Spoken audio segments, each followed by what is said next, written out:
is the universe made of? The vast majority of it consists of the wispy cosmic lightweights hydrogen and helium. Everything else on the periodic table contributes only a small fraction of the whole.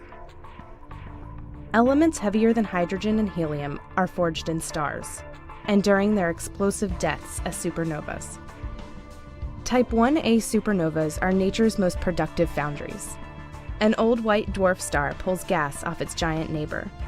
The dwarf gains mass until it becomes unstable and blows itself to bits. The explosion creates vast amounts of heavy elements and blasts them into space.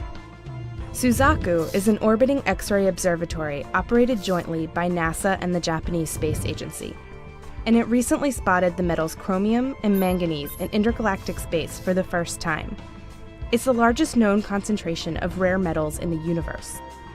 Suzaku was looking at X-rays shining from the core region of the Perseus galaxy cluster and detected the metals in hot, thin intergalactic gas.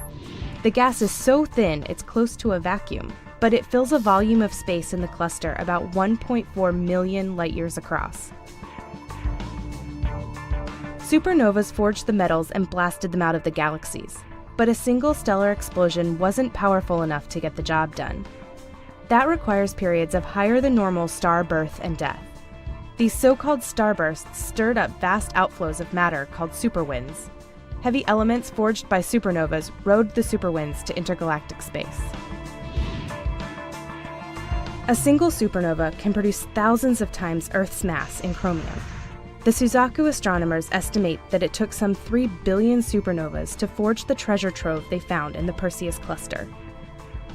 The total reservoir of heavy metal discovered by Suzaku is even more staggering. The Perseus core region holds 30 million times the Sun's mass in chromium, about 10 trillion times the mass of Earth. Suzaku's chemical census of the universe is just beginning, but it's already revealed just how rare and precious some corners of the cosmos are.